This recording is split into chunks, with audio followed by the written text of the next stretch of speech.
DEA, the cops, all that, they take everything from you when they take your dad away for drug trafficking, right? So they took the house, the apartments, the cars, everything. They took everything. So it kind of forced my family to just adjust really quickly. You know, we all had to get, you know, like my mom had to get another job. You know, I had to figure something out real quick.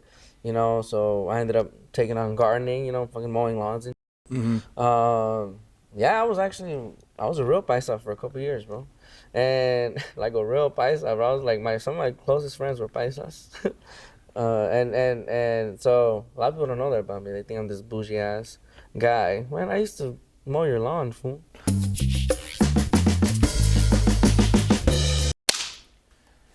Rene Vaca. Rene Vaca. You're on Checkitow. Oh, do I gotta speak close to the mic like that? I mean, I think no, you don't gotta be like that. I think the way you were like before, because okay, cool. it's but you're good. So I feel like La Bamba, like this is a little rattlesnake. So you're a relationship expert. That's the way I'm gonna introduce you, as a relationship expert. There you go. Based on what I've seen from your stand-up clips. How do you know this? Bro, how, like, okay, when you single out like people in the front row and it starts getting awkward, you're calling out like, you know, chicks that are there with a guy who's paying for everything but they're friends. Is there a part of you that feels bad for them, or is this like, are you this has to be done? Nah, it's kind of like in the moment kind of things. Like if you're ever at the carne asada with your family, you know, and you're just messing around, and you know, like you ever had that moment like you know, at the carne asada when your drunk uncle is just like right there, just like, ah man, get up and kiss her. Get up and kiss her. Now the whole party's involved. Go kiss her, you know. And then just like, and then it just feels, and then he kisses her. It's like, oh my God, he did, you know. Just like it's kind of like just a stupid party when I'm on stage, man. Have you ever brought a couple together? Like, have you ever made a couple out of people that weren't a couple? Nah. You've broken people up. Is what yeah, I'm more of like the, you know, just like, you know. If you're in a relationship, I can see it, like, y'all energies don't match. I'll call it out right away. But yeah, I don't think I've ever gotten people to hook up on stage or anything like that. But I don't think I ever want to. That's fun. No babies are coming out of your setups and crowd work. No. Rene's crowd work has broken up more relationships in the section. I think my crowd work is more based on like, you know, just, you know, getting straight to the point. Or just, you know, cutting the fat between your relationship. Just like, you know, like if you don't really like each other, why are you wasting each other's times? Or, you know, go out and become a greater person before you even start a relationship. Or before you sit on the front row of a Rene Vaca set. Yeah. I mean, if you're sitting in the front row of my show, man, you basically know what you're getting. Or some people don't. Some people just buy tickets because they're regulars at the club, and those are the fun ones. They're like, oh my God, what did I just get myself into? You know, and it's just like, and I'm just over here like, yeah, sorry, shut the fuck up. You know what's funny is that a lot of women react well to your comedy, even though you could say that your comedy is a little bit more macho, and you represent a lot of, you know, like, so how is it that like women are like kind of like gravitating? My comedy is macho? You know what I mean? Like you represent the dude's point of view, and the perros. You call out a lot of chicks in the audience, but they laugh, as opposed to, you would think in today's sensitive times that you would actually get a lot of backlash for that. Yeah. I mean, I wish more. I can tell that there's a lot of females out there that don't like my comedy, but there's a lot that do as well. But yeah, it's more of just like a man thing. But I don't know. I don't know. I've always just. Comedy has always just been one of those things where you got to keep it true to yourself, and you have a voice in your head, and you have a voice that you want to share, and that's I don't know, like I'm just happy that I'm able to just do it that way. So whoever appreciates it, and it's been cool just to see the fans, man. Every city's different, but it's the same. Like you can tell, like it's the same people you're attracting, like and that tells you how the world works, man. You attract who you are. You know, a lot of these fans, you know, I see a little bit of myself in all of them. That sounded sexual, sorry. But I see a lot, you know, in each and every single one of my fans, I see myself, a little bit of myself in them. So that's pretty cool. You know, I think that one of the reasons that so many comedians are a fan of you and you're turning into like a comic, right, is because you have figured out a way to get away with a lot. You get away with saying a lot that like what? A regular person. I'm not gonna start like doing your bits. You know what half of your Instagram page is like, wow, I can't believe he said that. And you know what I'm saying? Like, why do you think that you can get, like, the chick thing is like one example, but just like in general, why do you think that you have made this persona where you can say something like really provocative and people like take it, for the most part, the right way as a joke? Charisma. Okay. A lot of charisma, very charismatic. Riz King, as the young kids say it, right? Yeah, man, I don't know. I say it with a smile. Hey, bitch. I don't know. Sorry, I shouldn't have said that. No, it's fine. But I don't know. I guess I guess charisma. I do say it from a good place in my heart. Maybe that's what it is. I don't do anything with a bad intention. Pablo, do you have any hair to spare me? Because like my hair's thin up here. You have a thick head of hair. It's perfectly combed. You're it's just like thinning out. I know. No, I'm gonna go to Turkey during the summer and fill it in. I'm not going completely bald. I'm gonna go to Turkey. God's already doing it, bro. No. But I'm slow. I'm gonna slow God down. Slow God has a slow. Go to God's Turkey. roll. Oh, Turkey. And yes. People are doing that. But if I go and I show your picture, I say this is my friend. They're not gonna think you're Mexican. They're gonna be like, oh, you have a Turkish friend. No, that's the mayor. You look like the mayor of a Turkish town. I gotta be honest with you. I'm telling you, and that's one of the first things that got me my I guess fame, right? Was like, you know, people were like, oh, the Indian Mexican guy, the Lego piece guy. Even Indians, like if I go to India right now, I'm sure I'll like, oh. Yeah. I've been in graduations. Like my little brother was graduating high school, and these little Indian kids were looking at me. They're like 12, 15 years old. It was a 12-year-old and like a 16, 15-year-old Indian kid. And they're just looking at me like they're there for their sister watching the graduation. And they're just, I'm over here like, what the hell are these kids looking at me for, bro? And then after graduation, when everyone's taking pictures, they come up to me, can I take a picture with you? And it was just crazy, but I'm like, what the hell, man? And that's when I started feeling, I'm like, oh shit, people actually start to recognize me out here for being Indian or Mexican. Dude, if you can make it in Mexico and India, you don't need any other country. I don't need no one else, bro. You got the US and too. Man, you're gonna go to the UK. Yeah. You gotta go to India. Well, Indians are everywhere, to be honest. Even Germany, people want us in Germany. Yeah. That's something crazy. Take us back to the beginning, man. How'd you decide to become a comic? What was it like when you first got into it? I was in college. My dad got arrested in my senior year of high school. He got arrested for drug trafficking, so he got a big sentence, 40 years. Oof. He's still in there. He called me this morning, actually. Damn. But yeah, he's in there for a long time with no chance of parole. So it was like, for me, that was a big shock for the family, right? So at first, you know, like the DEA, the cops, all that, they take everything from you when they take your dad away for drug trafficking, right? So they took the house, the apartments, the cars, everything. They took everything. So it kind of forced my family to just adjust really quickly. You know, we all had to get, you know, like my mom had to get another job. You know, I had to figure something out real quick, you know. So I ended up taking on gardening, you know, fucking mowing lawns and Mm-hmm. Yeah, I was a real paisa for a couple years, bro. And like a real paisa, bro. I was like, some of my closest friends were paisas. And so a lot of people don't know that about me. They think I'm this bougie ass guy. Man, I used to mow your lawn, fool. But yeah, it's that. Then I went to college because I didn't want to be a gardener, and I that was my escape, was going to college. So I got accepted into a 4-year university because of my dad's. I always credit my dad for everything, dude. Like, you know, if it wasn't for my dad getting sentenced to 40 years, I wouldn't have had a good college essay. That college essay was fucking gold. And I got into a UC, and I was able to move into the dorms, and I was like... But you went to Berkeley? No, hell no. What the fuck? I wish. I went to UC Merced. Okay, still. That's still part of the UC, but it's still part of the UC program. It was one of the best things I could do, because I went to a city where there was nothing to do, man. There was literally nothing to do. And I was able to find myself there. So at first, when I got into the university, I was like, I'm gonna be a businessman. So I took on business. And then when I was in college, I was like, man, none of these motherfuckers know what they really want to do in life. You know, they just know that, oh, that's their major, but they don't even know what they're gonna do with their major. I had a lot of friends that were seniors about to graduate, like, I don't know what I'm gonna do, man. I'm nervous about graduating. Like, what the fuck were you doing these 4 years then?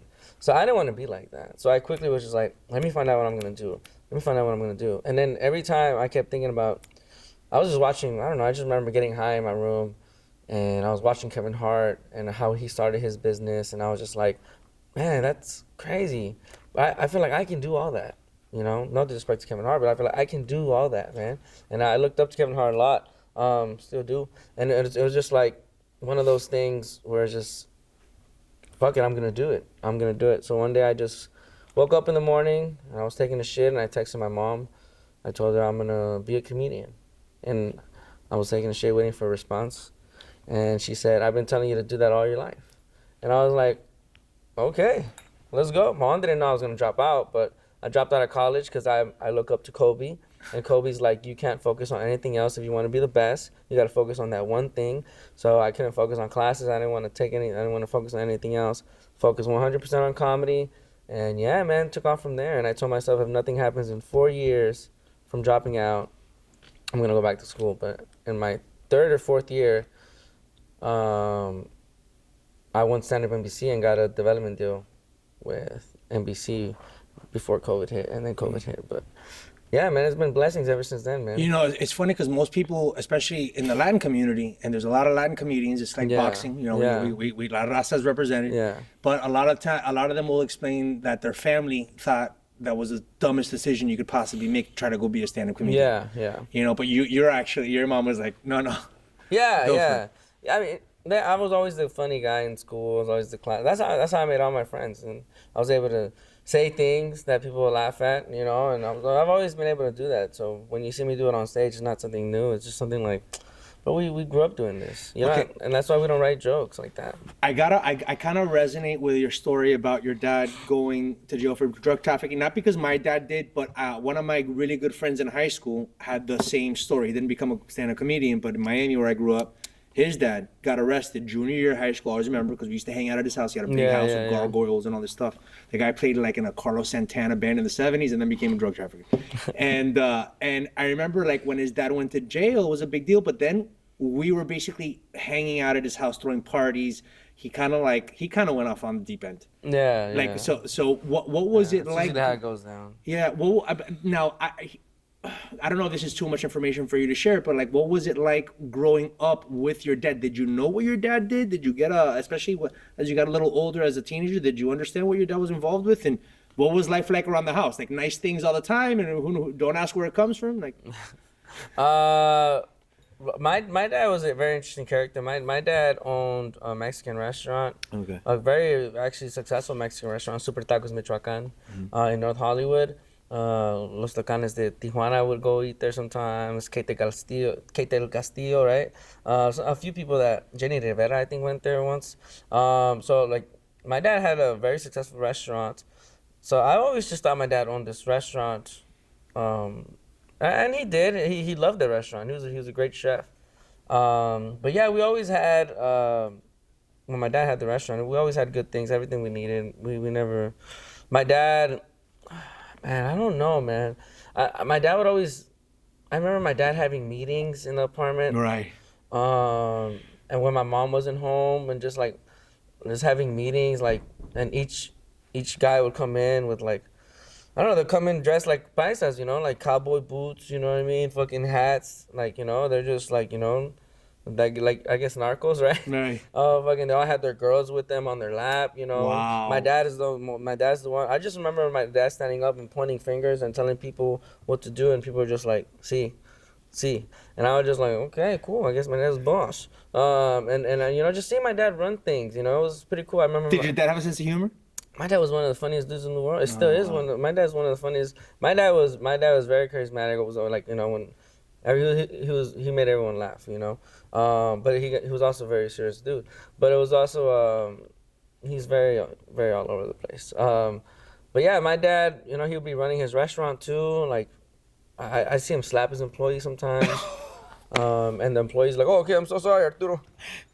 And then so that was very interesting to just see all that. I remember my dad would just take me in the truck with him, and he would just go to pull up on a house, pick up a garbage bag, and just throw it in there, and we'll just drive off. I'm like, okay, my dad's just picking up garbage today, you know. And I don't know what the fuck he's doing, right? And there's just like a bunch of things that were happening back in those days. He'll show up with a car that's not even his, you know, and it's and it'll be just like and that was my dad's way of collecting debt from other people who would take their car. Hey, you're writing a pilot about this, right? Yeah. Yeah? Yeah. I knew it good. You have to. Yeah, no, yeah, we're in the works for all that stuff, yeah. And are you going to play your dad? Oh, no, I don't know. Maybe. Fuck it. Well, I don't know. We haven't got to that point yet. Did your dad have the style that you have, dog, with the chain? Yeah, is that a Cuban link? Yeah, it's, it's a little right Rolex, like Cuban link, you know what I'm saying? Look at you, bro. What's up with the flash? Like, why is that a part of you? I like it, man. Don't I look good? But like because I saw a video on Instagram. No, don't hate. Do you know where this is from? This is because I'm from Miami. This is when everyone hated. Yeah, I hate. I would have to go wear this. We'll go watching the Heat win 2 of their championships. Hey, everyone. Yeah, my dad was very flashy. He liked gold. He liked to dress nice. As far as I don't know. Like I said, I don't think I started dressing like this. Honestly, I didn't start to get comfortable in my own. Style of dressing it wasn't for my ex-wife. My ex-wife, she was the one that would get shirts and put this on, those shoes, and then like it would be buttoned down, and I was like, oh shit, I don't look bad in there. So, credit to my ex-wife for that, giving me some style. You're not, even though I said in the beginning of this podcast how like you have a very bros perspective when it comes to your stand-up comedy, but I also detect that you take a lot of influence from the women in your life. Like you take this, if they're gonna dress you up, you let them dress you up. Yeah. I mean, I love women, dude. Women are the best. But I was married, and shout out to my ex-wife. She did a lot for me. But yeah, it's like, and then every other girl that I've been with, it's all been an experience. And as every time I said that, I fucking sound like a hole. But are you ever gonna get married again?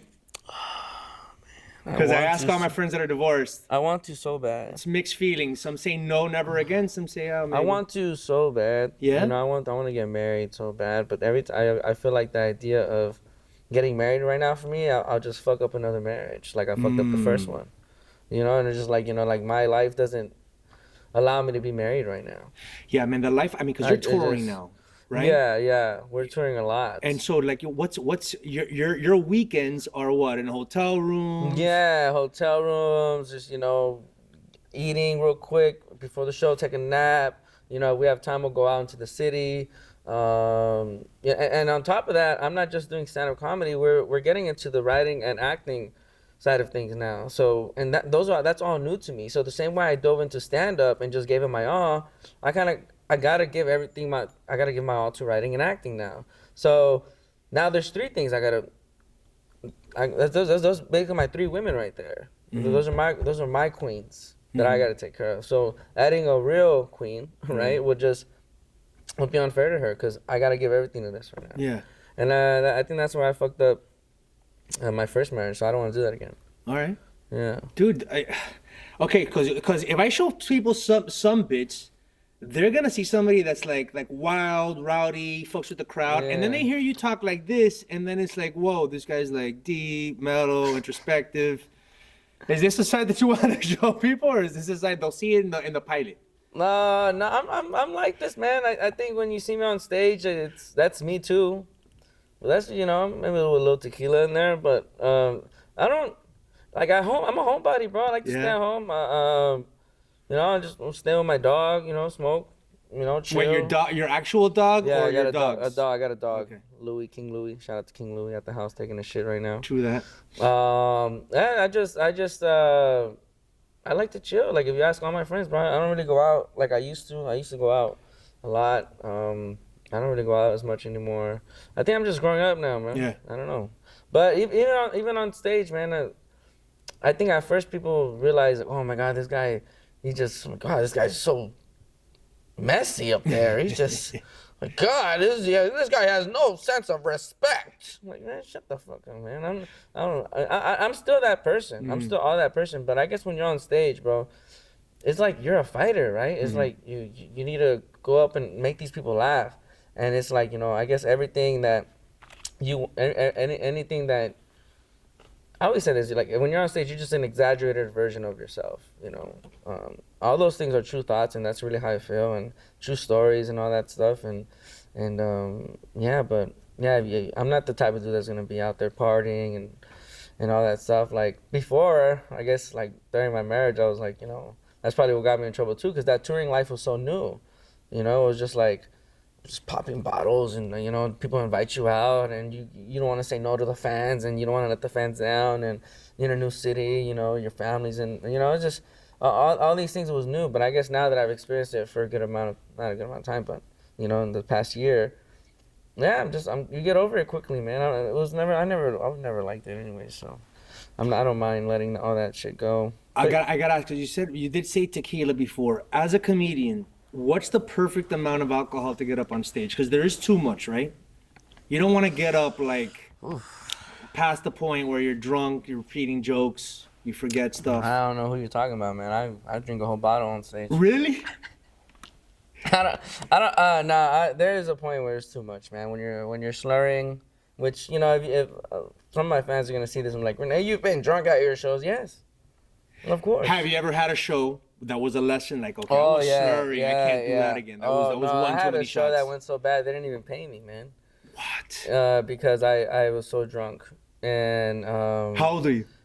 I was probably like 2 years ago. I'm 28 now. I was like, 26? 26, drunk as hell, Yeah. on a comedy stage is a bad combination. Yeah, sold out New Year's Eve. So that's how people... Add more that's to the how combination. people started their New Year. Sorry, Houston. And it was very bad. And Orlando, my right-hand man, we told ourselves like that will never ever happen again, and it's never happened again. That's always, dude. That's a growing up point for everybody, whether they're comedians or they're a mechanic or dude or whatever. When you do something and you tell yourself that will never ever ever happen again, it's a huge moment in your life when that happens. Yeah. I mean, a lot of it didn't make me stop drinking on stage, but definitely got me to not drink like that. But I got really, I guess now it's just pacing your drinks, especially if you have multiple shows in one night. Yeah. Like, okay, like when you start feeling that little buzz, you're like, all right, chill, bro, you got another show, chill. But I can still work, bro. Like I said, I'll do this in my sleep. There's comedians that they really have to work hard at being a comedian.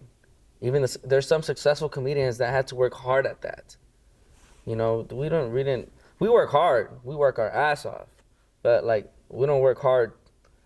As far as being funny, that's natural. So there's obviously, like, you have your written bits and all that stuff about your life, but when you do the crowd work, We don't write.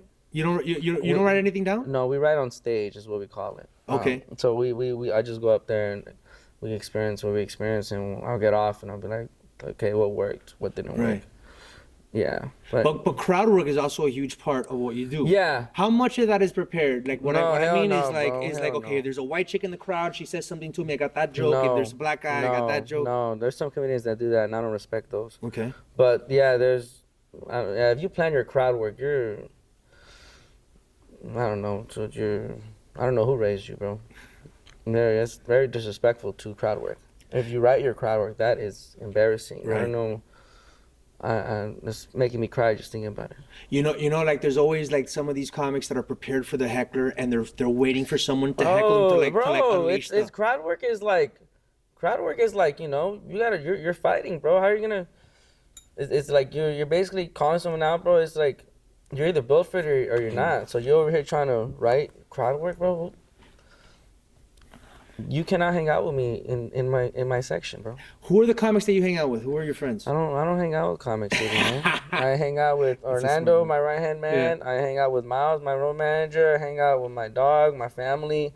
If I hang out with a few comics, it's Franklin Yee. Shout out to Franklin Yee, who's always out there, man. It's what is it, man? Is he the big guy? Denny Love maybe is the he lives in my building. That's probably the only reason why we'll kick it.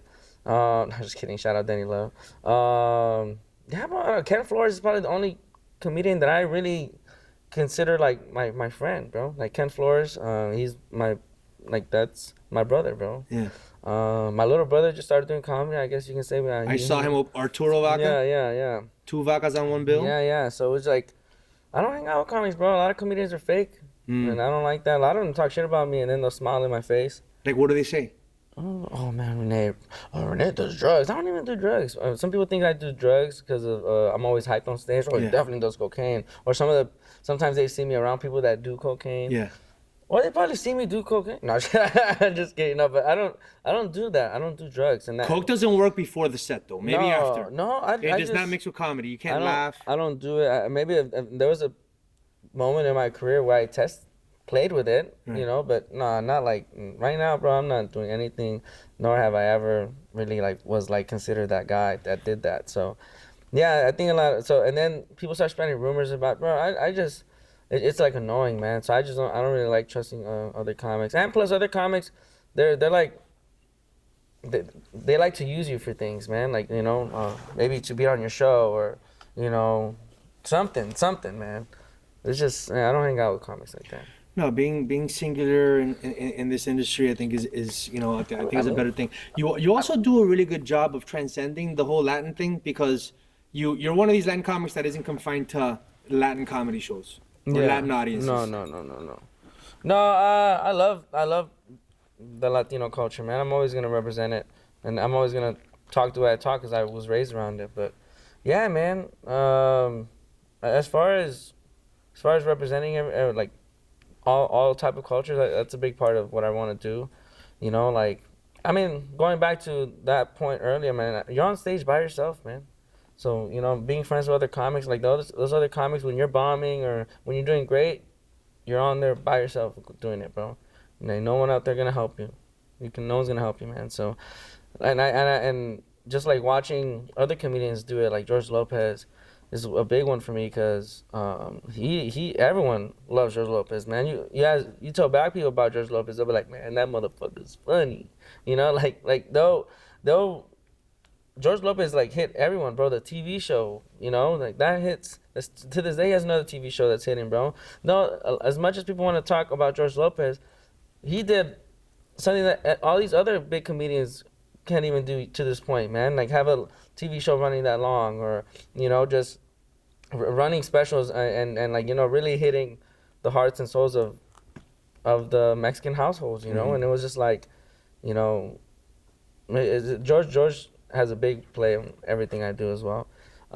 Just like Kevin Hart does, just like Louis C.K. does, basically everyone that got canceled. But you're uncancelable, bro. I hope not. I haven't done anything bad, man. Like I said, I do everything with a good intention in my heart, man. As long as I'm doing that, I always feel like God's gonna bless me. So I gotta ask you this, and we'll wrap up in a couple minutes. But what was the thing that you think broke you out in the past couple of years? What was it? Was it a set, a video? I think it was my divorce. I think that was just like, all right, let's go. Your excuse at first was, oh man, you know, if I didn't have this, I would be blowing up right now. And so then I think when that happened, I was just like, all right, let's go. Like, you know, you lost that part of your life for this, so let's see if that's really true. And you gotta make it worth it. And you gotta make it worth it. And then yeah, after we separated, I had my first video go viral. My dad go to sleep. And then and then I had another one go viral.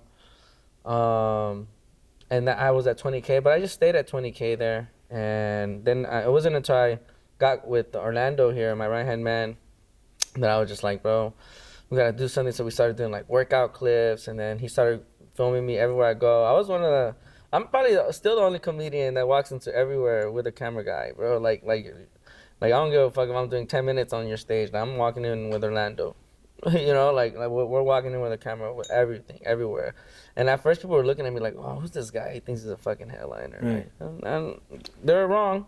I am, right? And it was just like, yeah, man. And it wasn't until we started recording everything, we started like these moments that you see on Instagram, man. That's Orlando was behind the camera editing, man. We were just stayed up all, you know, he stays up all night watching my shit, man. And it's just like, without him and, you know, without me on stage, you know, we wouldn't have these viral ass clips.